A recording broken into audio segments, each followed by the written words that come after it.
Meus queridos e minhas queridas, sejam muito bem-vindos a mais um episódio do Liberdade Financeira, o nosso programa sobre tudo do universo dos investimentos. Meu nome é Gabriel Mello, sou especialista em investimentos. Segue lá no Instagram, @escolha investir sempre, e cheque o nosso site, oinvestidorcomprometido.com.br. E estamos hoje aqui, eu e Samuel, nosso economista residente, para falar sobre os juros, meus amigos. O Banco Central colocou a moral na mesa. Ele virou e falou: Olha, quem manda sou eu. Quem é que decide sou eu. Não é não, Samuel? Como é que ele falou isso? Com que palavras? É, boa tarde, né? Boa noite para quem assiste de noite, bom dia para quem assiste de dia. Ele foi um comunicado muito técnico, né? Então, ele colocou mesmo uma camada de, cara, a nossa decisão ela é técnica, a política, o tempo da política é outro, né? O discurso da política é outro. A gente está no técnico, nos parâmetros, do que precisa, para trazer a inflação para a meta. Então, acho que ele botou um reforço numa base institucional. Cara, eu sou o Banco Central, eu sou o guardião do valor de compra da moeda. Isso está determinado pela Constituição. Né? A meta está. Aí pode discutir se a meta está baixa, se está alta, mas ele tem a questão operacional, está na mão dele. Né? A questão estratégica está na mão do CMN. E o Banco Central vai fazer de tudo para operacionalizar o que ele tem que fazer, que é o quê? Colocar a inflação na meta. Aí, com o advindo da independência do Banco Central, se colocou uma questão de o Banco Central também olhar o crescimento, né? E olhar o desemprego, muito próximo do mandato do Fed, né? O Fed ele olha essas outras duas questões. Então, eu entendo que o Banco Central foi firme, técnico e ele, ele colocou a bola no chão. Pois é, né, cara? E é assim, mas falando pelo ponto de vista técnico, então, eu estava vendo o Alexandre Schwartzman, né, que já foi diretor do Banco Central, comentando, falando o seguinte: olha, o Banco Central está olhando a inflação de 2024, de 2023 já foi, já era, um abraço. Em 2024, a expectativa pelo Focus estava 3,7, 3,8, e a meta é 3, certo? A meta para o ano que vem é 3%. Então, ainda estamos em território estimulativo, concorda?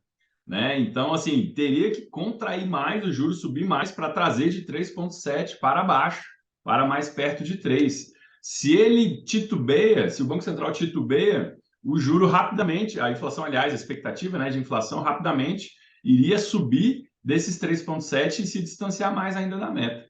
Aí eu te pergunto, no técnico, ele precisava dar aquela enxovalhada no final e falar, ó, e se ficar chorando muito, eu vou subir mais o juro, hein? Ele precisava desse cascudo final aí. Cara, eu acho que sim, porque tecnicamente falando, existiam justificativas para aumentar o juro, bem claramente. Ele foi uma questão, um discurso técnico, né? A carta, o comunicado, na verdade, né? Mas daria para, por exemplo, eu estar na ponta minoritária do mercado que fala assim, o Banco Central, você tem que aumentar, porque é isso. Porque o grande lance hoje é aquela o debate de que agora chegou num ponto que não é mais o aumento, é ancorar as expectativas, né? E ao Banco Central fazer um comunicado forte desse, ele vai ancorar as expectativas. Então foi um teste da independência do Banco Central mesmo, Verdade. O primeiro, né? A primeira vez que a teste, gente grande viu, teste, e cheguei se saiu bem. muito bem, não à toa. Ontem o Lira estava falando, né? E eu ouvi um diálogo e, tipo, a independência do Banco Central foi a primeira grande reforma da gestão Lira, 19, 21, 22, né? Foi o grande. Então, assim, ele continua presidente. E ele, como presidente da Câmara, vai refazer uma independência? Eu acho difícil. Então, E o o freio foi dado, presidente E Pacheco também já falou, não tem voto no Senado, hein? Se quiser começar é, pelo Senado, também não tem voto no Senado para derrubar a autonomia do Banco Central, né? Então, então foi um grande teste e que se saiu muito bem. Agora, nesse último parágrafo aí que você coloca, eu acho que, de novo, né, tecnicamente existia justificativas para poder aumentar 0,25. Só que aí é justamente esse debate. O aumento por si ou manejar melhor as expectativas? E aí entendo que, ao trazer esse comunicado, My Harvest, ele está trazendo, falando assim, cara, não vou aumentar o juro, eu preciso ancorar com atitude, né? De assim, e vai continuar por um bom tempo. Tem isso também, né? Eu falo assim, e ainda vai continuar por um bom tempo. Então, eu acho que assim, o foco essa semana do Focus 12,75 no final do ano. Acho bem, eu estou mais da ponta de que vai fechar o ano nos 13,75 ainda. Até ele conseguir virar a curva lá do 3,7, né, de 2024, ficar aí nesse 3,4, porque também tem a questão da banda, foge um pouco da banda e vai alongar, né? Porque tinha uma parte do mercado falando que o Banco Central ia ser dovish e já ia indicar uma mudança a partir de maio. Não, não, não, não, não, não. Não, não, não, não, não. Então, juro, na minha visão, 13,75 até o final do ano. pois é. Então, cara, isso significa que toda a curva de juros está errada.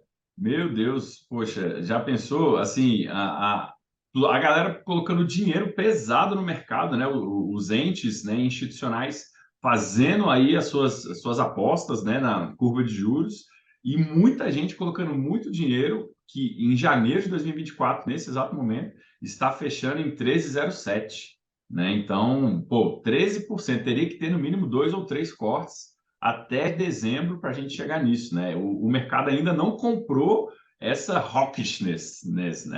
Esse discurso muito duro, né? Eles estão achando, estão jogando duro, né? Mas por enquanto o mercado ainda está pagando para ver, ainda não piscou.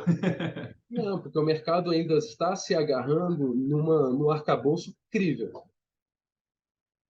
É isso.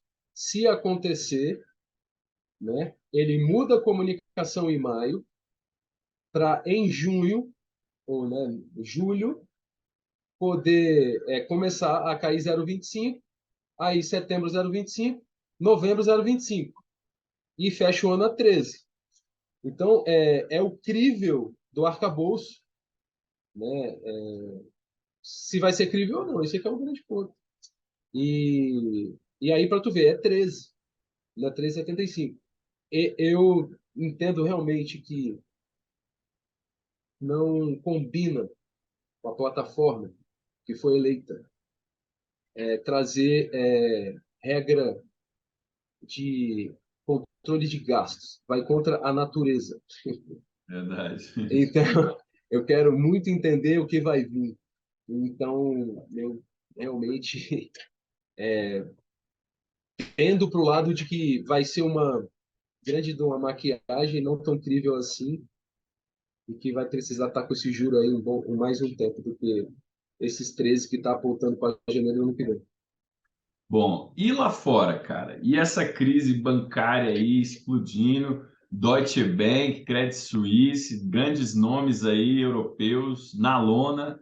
Pô, será que é um 2008 suavizado ou ainda pode vir um bicho bem mais feio? Cara, eu acho que o raio não cai nas duas vezes no mesmo canto, sabe? Então, os estados, eles já deram um recado lá atrás e too big to fail. O setor bancário, ele é too big to fail. Então, não, vai entrar o tesouro, né?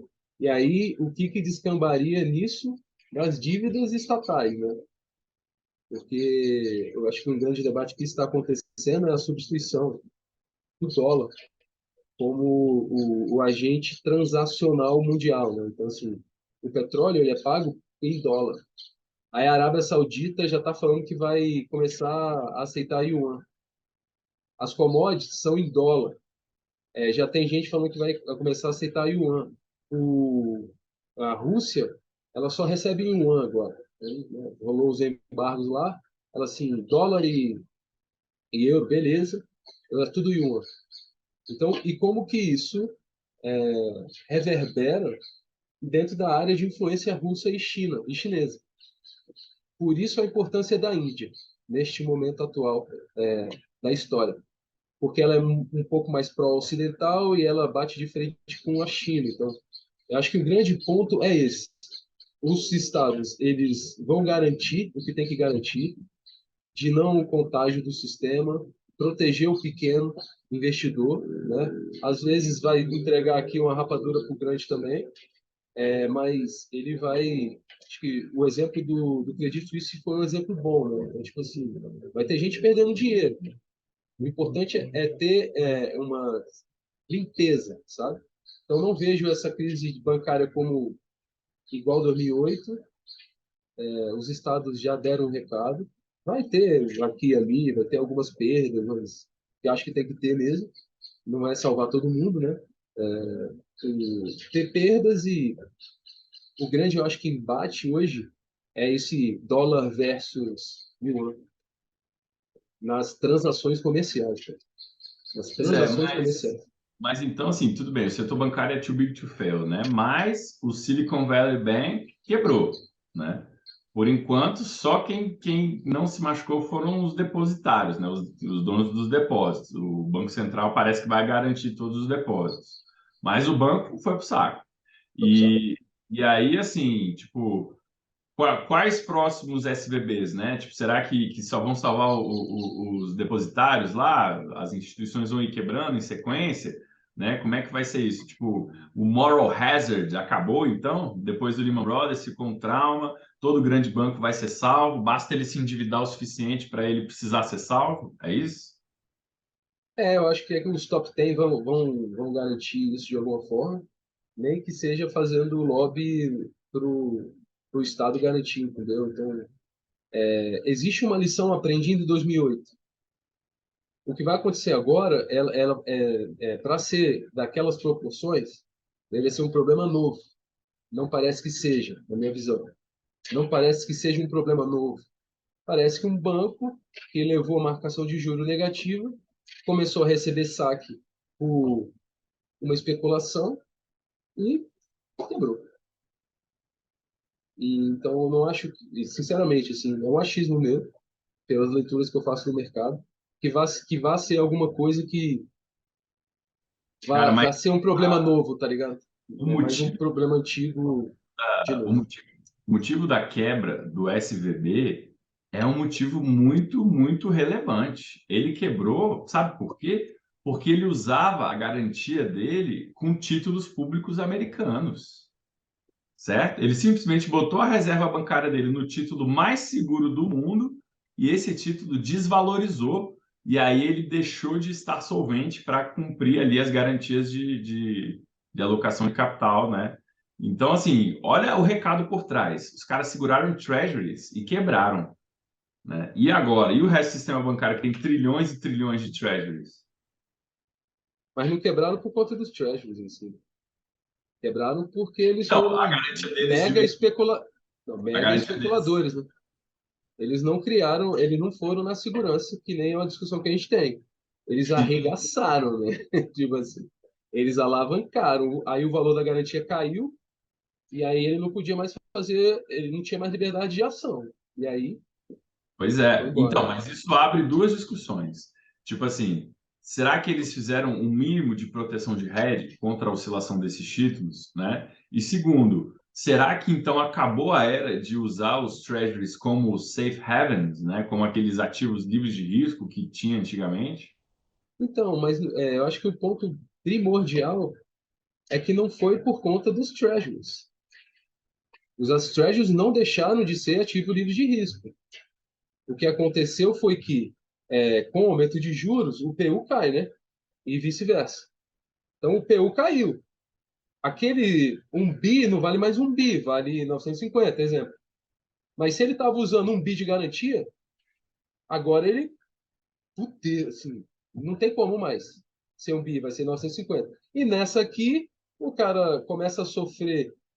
especulação, onda de saque, acabou o banco, Não, exatamente, essa é a né? questão. Mas isso é a questão fundamental. Tipo assim, o Treasury não vai dar calote, né? Não é risco de Não é o crédito Treasury. nesse sentido, mas é o risco de mercado do Treasury, que é o risco da oscilação do preço dos Treasuries, né? É. Então, no sentido assim, olha, se você usar essa garantia aqui, cara, você está sujeito a um short squeeze. E a tua garantia diminuir de preço quando você mais precisa, que é quando tem chamada de margem ou aumento dos saques aí no caso dos bancos, né? Então, essa discussão é muito importante, porque se lá só existia marcação a mercado, marcação justamente a mercado, né, que pega essa oscilação o tempo todo, né, ao vivo ali. E aí, se os juros continuar subindo, e subiu, né, aí inclusive a gente tem que falar disso, pô, o Fed subiu 0,25, já estava no preço, deveria vir mais, estão falando que vai vir mais um de 0,25, será que vai? O que que tu acha, cara? Eu acho que vem mais um 0,25, ele fecha a porta lá no 5 ponto, no range, né? 5,125 e fecha o ciclo, porque de novo, manejar as expectativas, né? No termo da ciência, é aquela coisa, que nem esses movimentos de política monetária, tem a arte e tem a ciência. A ciência é economia, ciência financeira, né? O tempo, o juro, traz para cá, traz para lá. Isso, o trabalho da ciência financeira, chegando no patamar que está, ele está resolvido. Agora precisa da arte no sentido assim, o pessoal, eu sou o Fed, eu vou trazer essa inflação para a meta ancorando as expectativas, Isso né? é a retórica, né, a A narrativa, arte, a é, arte que piada. vai ancorar as expectativas. A ancoragem das expectativas ela não é monetária, ela é na credibilidade, ela é intangível. Teatral. Então, eu tô nessa visão do Fed e acredito que ele vai conseguir fazer o soft landing, né? Pois é. A inflação para o produtor americano já está 4,8 anual, 4,6 anual. Isso ela reverbera, né, para o consumidor. Então, se a inflação para o produtor está caindo, a inflação para o consumidor tende a cair, né? Porque existe um repasse, ainda mais na economia americana, que ela repassa mesmo. Então, está em 4,6 já lá. Então, as forças inflacionárias lá, realmente elas perderam força, elas estão cruzando o cabo lá da Boa Esperança, que ele gosta de dizer. Pois é. Agora, uma coisa interessante, estava conversando com um colega que mora lá nos Estados Unidos, falando que, cara, no setor tech, muitas demissões, muitos layoffs, né? Total. Só que a taxa de desemprego não baixa e só diminui o desemprego, né? Aumenta a criação de vagas. A pergunta é: estamos criando um número de empregos de blue collar, ou seja, aqueles empregos menos bem remunerados, né? De salários mais baixos, assim? Cara, entendendo como essa indústria de venture capital tecnologia funciona, né? E eu faço parte de alguns grupos, cara. Então, assim, direto rola tipo, ó, tá saindo uma galera de uma empresa tal. Quem pode alocar? E aloca. Porque vai absorver, entendeu? Tem aquele cara que rolou um layoff, ele vai para uma empresa menor. Então, não é o 100% que vai para a estatística, é menos, entende? Então, realmente, a indústria de venture capital ela sofre, né, com o aumento do preço do dinheiro, porque é o ativo de mais risco, em compensação, é o ativo de melhor recompensa, naquela velha aquele balance de risco-retorno. E a década passada, né, se você analisar desde 2008, na verdade, foi um período de free money, né, cara? Assim, free money mesmo, venture capital bombando. Por que é uma tese monetária? Isso a gente também pode adentrar com mais entusiasmo em outras edições. É tipo, houve um aumento da emissão monetária, né? Que é quantitative easing. Só que essa emissão monetária não chegou na ponta. Se chegasse, ia ter inflação. Então, a inflação média americana na década passada foi a meta, 2% ou até menos. Porque houve ganhos de produtividade no meio do caminho com tecnologia, e o monetário e a base monetária lá na ponta não cresceu. Só que ela ficou em algum lugar, porque teve o aumento da base monetária e ela ficou nos bancos, ficou empossada nos bancos.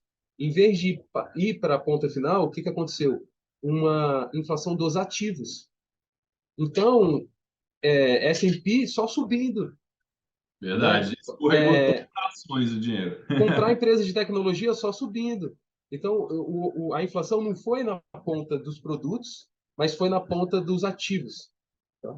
Então, também é uma questão de. O free money atuou aí. Aí agora, cara, saiu de 0 para 5. É praticamente aquela fórmula do infinito. Quanto que aumentou?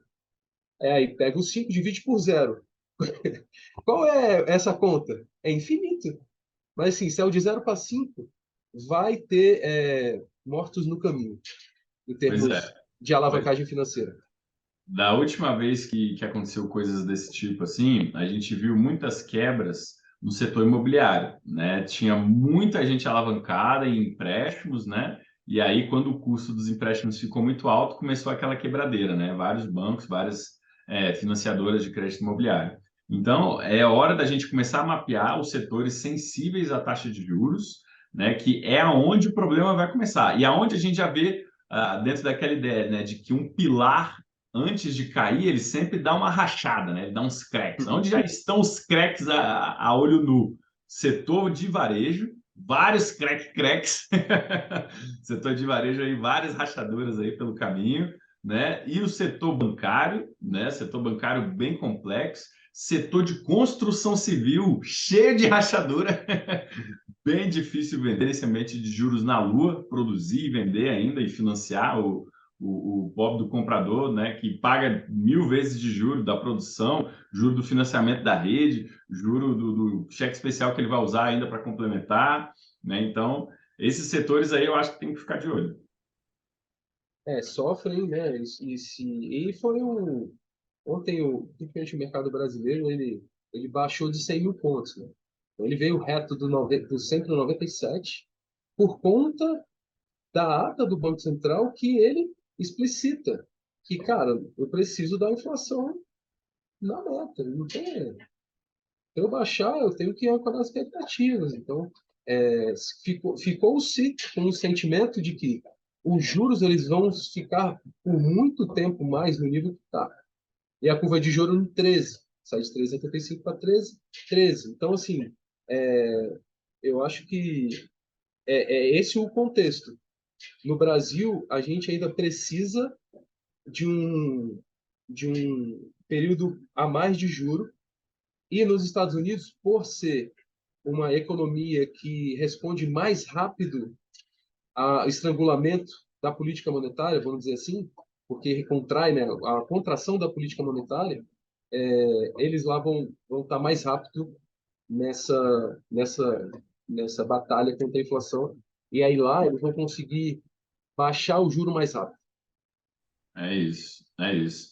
Pessoal, então vamos ficando por aqui, fechando o episódio da semana. Então, o nosso troféu joinha para o Roberto Campos, né, e o time do Banco Central peitaram aí todo o setor, né, setor público, privado, enfim, governo, todo mundo clamando por juros mais baixos. Eles falaram: não, não, não, vamos levar primeiro a inflação para a meta, depois a gente conversa de baixar juros.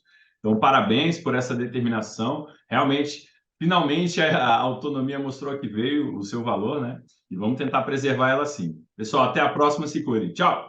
Valeu. Valeu, obrigado.